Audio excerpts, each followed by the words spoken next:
Depuis 1875, l'Université catholique de Lille s'engage dans l'excellence académique, associée à l'expérience concrète au service des plus fragiles, afin de faire grandir chacune et chacun en humanité.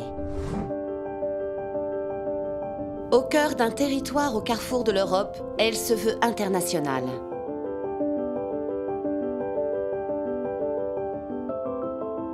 L'Université catholique de Lille est un établissement pluridisciplinaire unique en France par son interaction constante avec le tissu économique de son territoire. En faisant tomber les barrières entre les disciplines et en s'ouvrant à l'entreprise, elle crée, grâce à l'implication de son personnel, le terreau d'une innovation et d'une recherche au service des étudiants et de la société. École de toutes les intelligences et de toutes les expérimentations, l'Université catholique de Lille est avant tout le lieu de l'agir étudiant. Un lieu où ils peuvent prendre des risques. Un lieu qui les place en situation d'acteurs pour se construire libres, responsables et solidaires. Au fond, faire université, voilà le projet que nous pouvons partager. Si on changeait le S en C et qu'on pensait université, cité de l'universel, au fond, on pourrait dire que notre objectif à toutes et à tous, c'est de transformer cette cité de l'universel en une cité apprenante où les étudiants, les professeurs, les entreprises, au fond, cohabitent et viennent co-construire, co-élaborer les nouvelles formes de coopération dont nous avons besoin. Coopération entre les hommes et les femmes, coopération avec les machines, coopération aussi avec la nature. Car nous sortons de toute évidence d'une ère qui a vu les hommes réduire la nature, utiliser les ressources comme si elles étaient au fond inépuisables. Et nous devons rentrer dans cette nouvelle ère, l'ère de la coopération, l'ère de la régénération.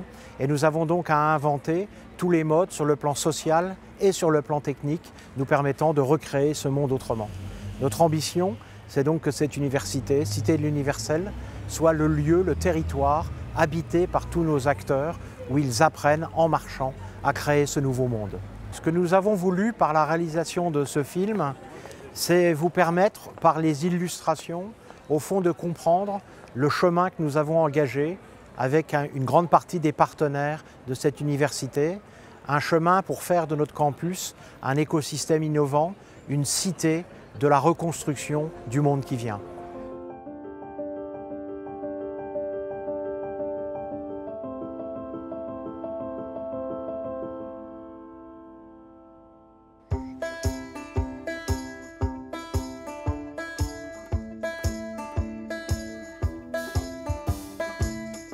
En collaboration avec ses institutions de santé et ses partenaires locaux, l'Université catholique de Lille a lancé en 2000 le projet Humanicité.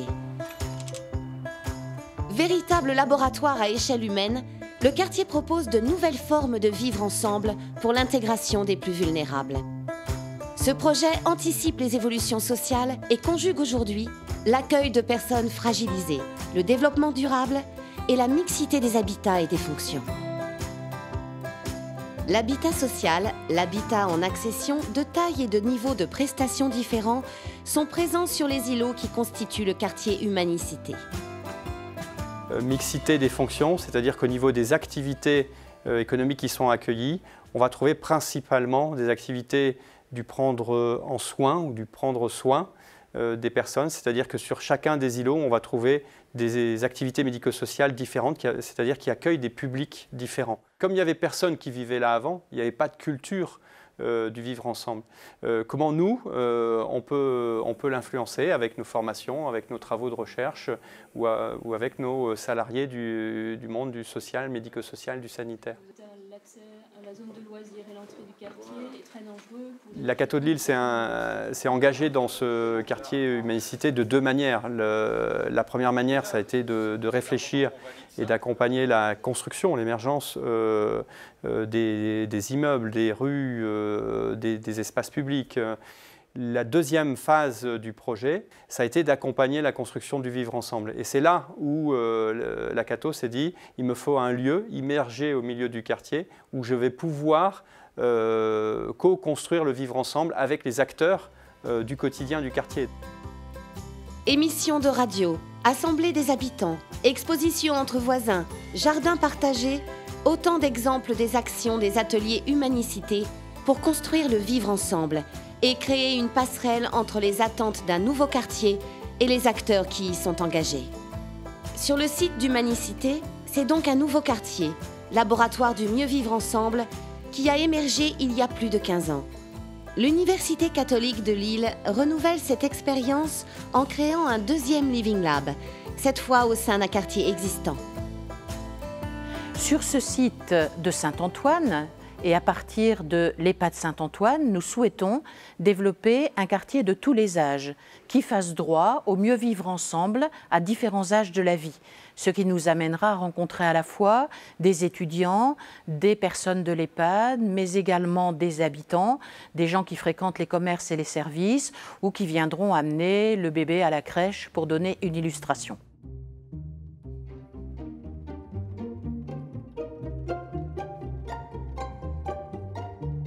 Tour à tour asile, maison de retraite, centre d'hébergement d'urgence puis hôpital pour enfants, l'EHPAD Saint-Antoine de Padoue entame une nouvelle histoire. Livré en octobre 2017, l'établissement pour personnes âgées dépendantes constitue le premier îlot du deuxième Living Lab lancé par l'Université catholique de Lille. C'est un établissement qui fait 22 000 m² de surface et qui accueille 350 lits et places, 325 lits et 24 places d'accueil de jour. L'idée est d'ouvrir l'EHPAD sur le quartier et de faire en sorte aussi que le quartier s'ouvre sur l'EHPAD. Nous allons devoir demain faire face à un vieillissement extrêmement majeur de la population, encore plus que ce que nous connaissons aujourd'hui, et apprendre à gérer ensemble ces populations de tous les âges, avec une population dont l'espérance de vie va s'accroître. Et nous souhaitons développer de la recherche, de la formation, mais également du service à la société à partir de la question du vivre ensemble à tous les âges de la vie. Ça n'est pas immédiatement donné et lorsque l'on parle aujourd'hui d'intergénérationnel, il va falloir être imaginatif pour savoir comment nous allons vivre cet intergénérationnel. C'est toute la thématique de l'ouverture sur le quartier. Quelque part, il faut dédramatiser l'EHPAD. L'EHPAD n'est pas forcément un lieu qui donne envie. Pour autant, ça reste un lieu de vie, même s'il est de fin de vie. Et on se doit d'apprendre les générations futures à assumer leur propre vieillissement. On est dans un phénomène nouveau, le fait de découvrir que l'on va être de plus en plus vieux, qu'on va être de plus en plus nombreux à vieillir. On doit apprendre les générations à s'assumer vieillissant. Cet écosystème d'innovation sociétale se déploie en milieu urbain dans un quartier ancien et populaire de Lille. Un quartier en complète restructuration qui accompagnera et sera porté par le développement du Living Lab. On a donc la chance de vivre en milieu urbain, dans un quartier qui est extrêmement bien desservi, qui a déjà son histoire et sa culture, et où tout un renouvellement va se produire. À partir de là, quelle innovation sociétale pour inventer ce que demain nous allons devoir vivre pour pouvoir faire face à la prise en charge de populations à tous les âges de la vie.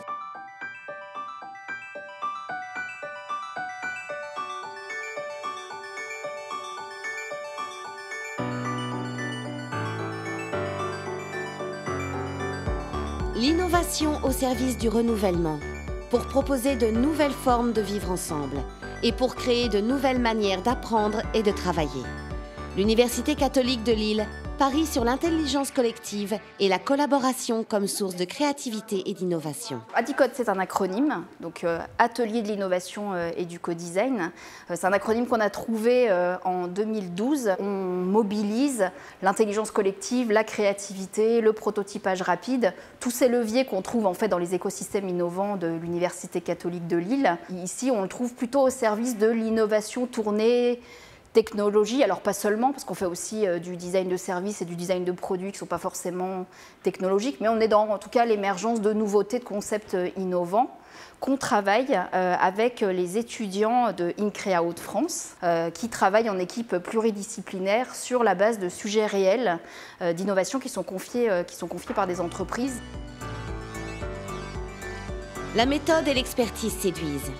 ADICODE met aujourd'hui ses compétences en créativité et animation d'ateliers de co-design au service des entreprises et les accompagne dans la conduite de projets innovants. On a voulu aménager un appartement témoin qui est équipé en Internet des objets, en capteur. On l'utilise principalement pour essayer de trouver des innovations pour accompagner le maintien à domicile des personnes âgées. Que depuis mai 2017, on a un nouvel acteur qui est arrivé sur le territoire, donc le Tech Shop Leroy Merlin. Donc il y a un grand espace où il y a énormément d'outils de prototypage. On peut presque faire un chemin où on peut partir d'ici plutôt pour faire émerger les idées. On va les prototyper chez Tech Shop et si on imagine un chemin idéal, on peut même imaginer que ça donne lieu à des nouvelles idées, de nouvelles entreprises qui pourraient être incubées à Euratechnologies. Donc en fait, on a un peu un cheminement d'innovation qu'on peut parfaitement imaginer entre nous. Donc ça fonctionne bien, cette articulation, et nous, on est hyper contents de l'arrivée sur le territoire de ce nouvel acteur de l'innovation sur notamment le levier de prototypage. Bienvenue chez Tech Shop. Tech Shop, c'est un immense atelier de fabrication qui est ouvert à tous. C'est le plus grand makerspace d'Europe. C'est très grand, 2400 m². Et ici, on peut à peu près tout fabriquer. On a 10 ateliers, donc couture, impression 3D, reprographie. On peut travailler le métal, on peut travailler le bois. Voilà, on a à peu près 150 machines en fait, qui sont mises à disposition de tous. On peut y accéder en fait, à travers soit du ticket journée, soit de l'abonnement, à la façon d'un club de gym.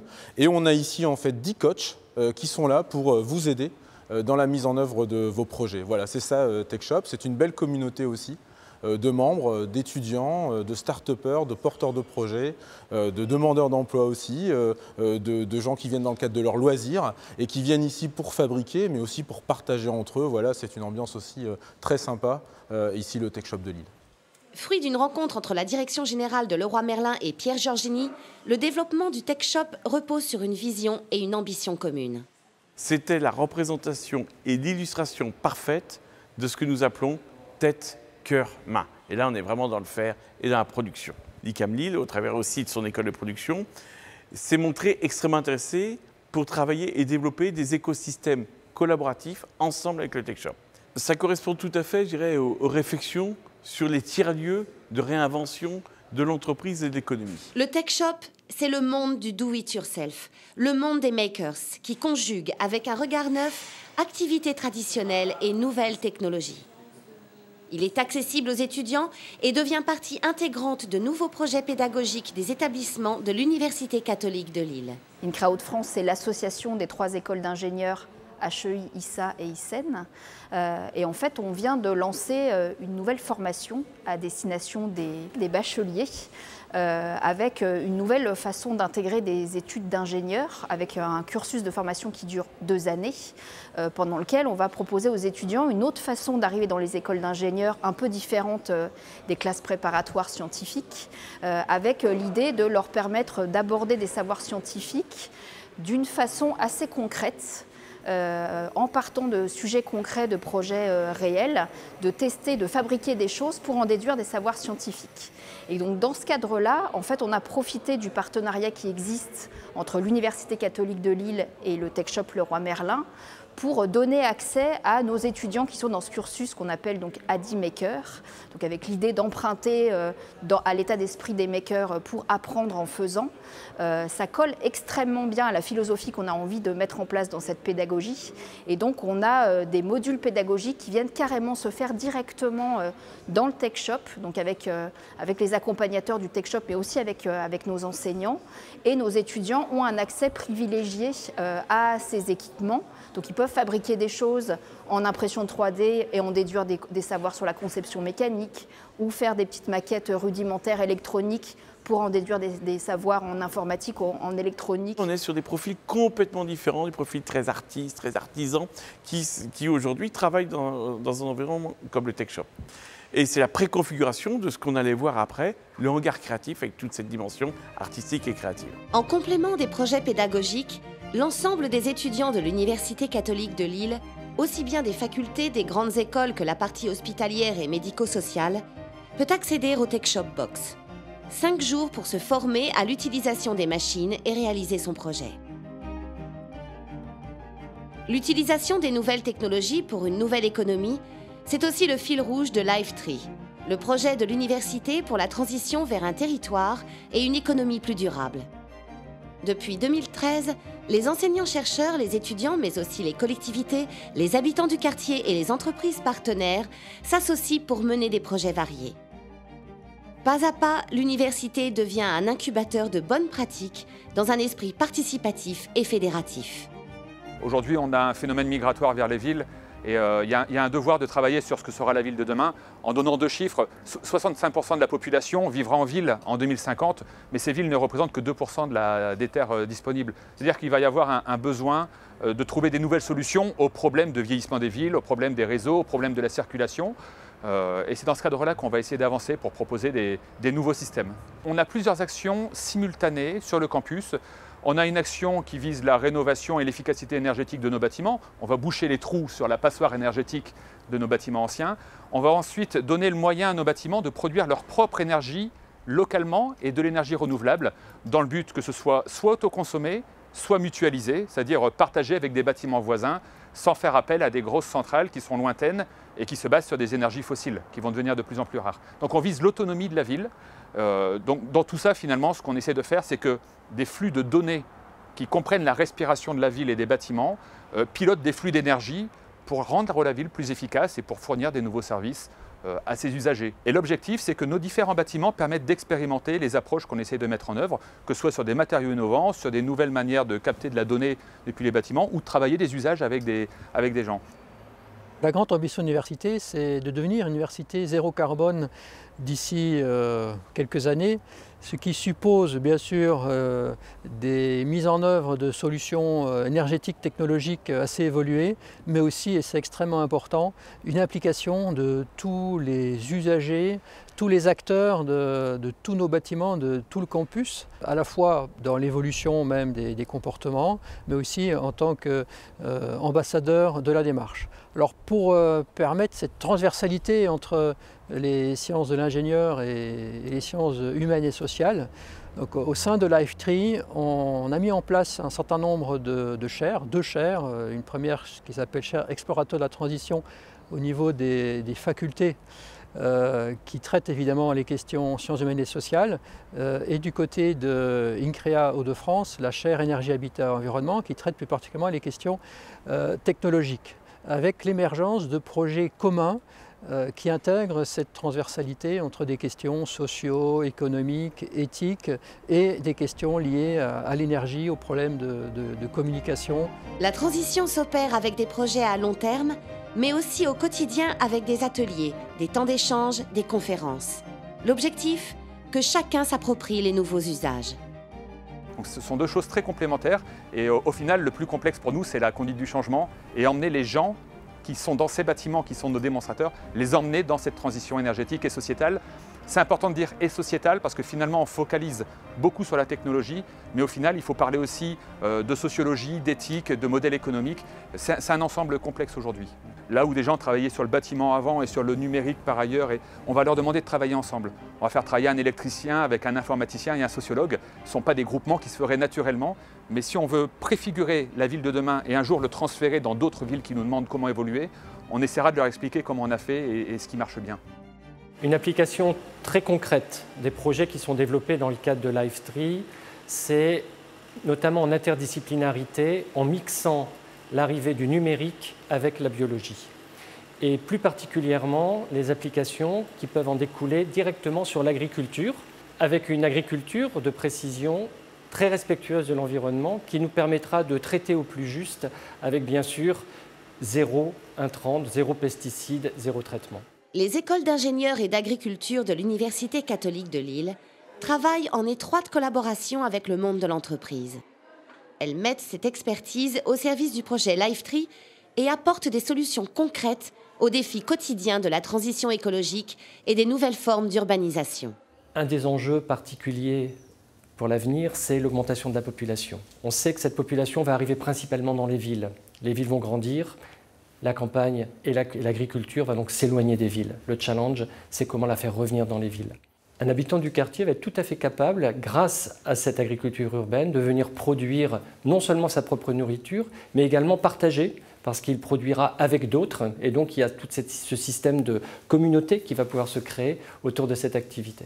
Comment ça marche l'urban farming? C'est déjà de pouvoir réhabiliter des sites au sein des villes qui actuellement sont des sites sans activité. Alors soit ce qu'on appelle des dents creuses, un terrain qui est là sans activité, ou alors un bâtiment qui n'a plus d'activité précise. Alors ça, c'est la première chose. La deuxième chose, c'est que derrière, il va y avoir à la fois un savoir-faire technique pour pouvoir amener ces cultures en ville, mais également un savoir-faire agronomique, parce qu'on va bien continuer à faire pousser des plantes.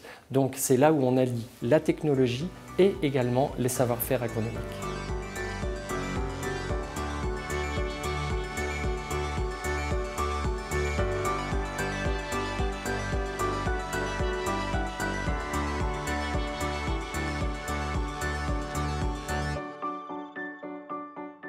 Alors, Hémisphère est une plateforme de design thinking. On appelle ça une design school. Donc, ce n'est pas une école de design, mais un endroit où on s'intéresse à l'innovation, en l'abordant par l'inspiration, la créativité, l'expérimentation, pour aboutir à l'innovation. Donc, on utilise des laboratoires d'expérimentation, comme le Learning Lab, les Meeting Labs, mais on utilise aussi tout type d'endroits pour monter des ateliers à destination d'enseignants, mais aussi d'entreprises et de créateurs d'entreprises. Donc on accompagne des jeunes à créer des entreprises, ce qu'on va appeler l'entrepreneuriat, avec des méthodes d'incubation mais aussi d'accélération. Elle s'intéresse à l'intrapreneuriat, donc des projets d'entreprise menés par des salariés, par des cadres au sein de leur entreprise, cette entreprise pouvant être une faculté ou une école d'ailleurs.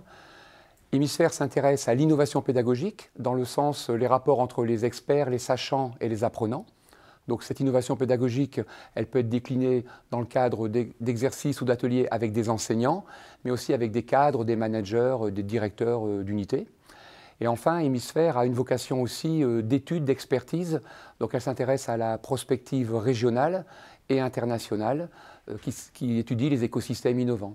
Donc le rôle d'Hémisphère, c'est aussi de déclencher une transformation dans l'université, mais pas uniquement dans l'université, surtout aussi en lien avec la société, les entreprises, les institutions et puis les réseaux internationaux. Hémisphère est étroitement lié au hub de créativité Mosaïque. Lieu de partage d'idées, ce réseau contribue au dynamisme de la Design School par son maillage international d'entreprises et d'universités. Alors quand on parle d'innovation pédagogique, et notamment dans le cadre de la Design School, on a plusieurs champs d'activité. On a par exemple des ateliers pédagogiques qui s'appellent aujourd'hui des Hack and Go, où sur des durées de 4 heures, des enseignants, étudiants, cadres d'entreprise échangent entre eux sur des modèles, par exemple de créativité, comment enseigner différemment, comment évaluer les étudiants de manière originale, par exemple, comment transformer telles approches par d'autres, en utilisant tous les outils possibles et les plus créatifs, la classe inversée, classe renversée, les cartes mentales, le serious gaming, la wiki radio, la web TV, les apprentissages par projet et le co-design. Donc ça, ce sont des ateliers de créativité. Ce qui nous manque aujourd'hui, et c'est sur quoi l'on va, c'est l'influence, l'apport de l'art, du design, ces domaines qui ne sont pas encore parmi les plus développés à l'université. Et pour cela, nous avons un projet avec le campus créatif, avec des projets de l'Institut catholique de Lille, pour justement mixer ces approches avec celles de la Design School. Alors, on se trouve sur le futur lieu de création artistique, ce qu'on appelle le hangar créatif de l'Université catholique de Lille, qui va être un lieu de créativité, de pratique artistique de nos étudiants.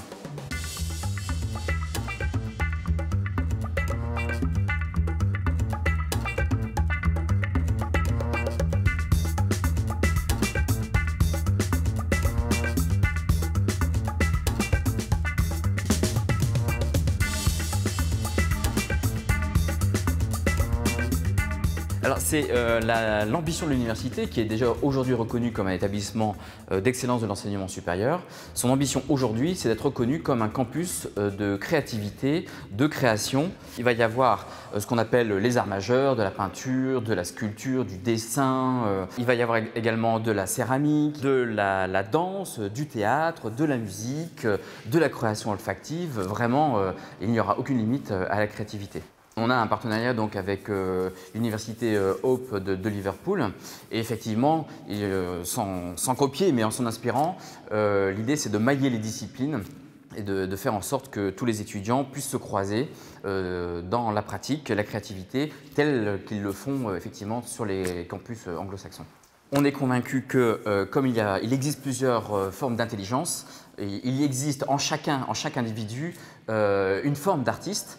La première démarche n'est pas d'ouvrir une formation artistique, mais justement de donner la possibilité à chaque étudiant qui étudie le droit, la médecine ou les lettres de pouvoir pratiquer et développer une créativité. Au premier abord, il va falloir effectivement un encadrement d'un enseignant, d'un praticien plus ou moins professionnel, aguerri, pour pouvoir acquérir les techniques. Mais la deuxième ambition, c'est que ce lieu devienne un lieu de vie où chaque artiste en puissance à l'échelle de nos étudiants puisse venir s'exprimer quand il le veut, quelles que soient les contraintes horaires, et du coup un accès libre à ce lieu. Et dans ces murs ou en dehors, le campus créatif prend forme. Nous sommes ici sur la pleine image, chez Pôle 3D. L'école forme au métier du jeu vidéo, du film d'animation 2D 3D. Et depuis le 10 juillet, nous avons intégré l'Université catholique de Lille, avec évidemment toutes nos unités liées au contenu, ce qui nous permet de rejoindre le campus créatif, d'y apporter notre pierre à l'édifice et bien entendu de nous connecter avec les différentes entités, facultés, universités, écoles, grandes écoles et la maison des chercheurs, l'Anthropolab. Les projets qui vous ont été présentés dans ce film ont pour fil rouge plus ou moins explicite la recherche. Et on a la chance dans cette université de pouvoir rencontrer indifféremment un théologien, un juriste, un psychologue, un ingénieur, que sais-je.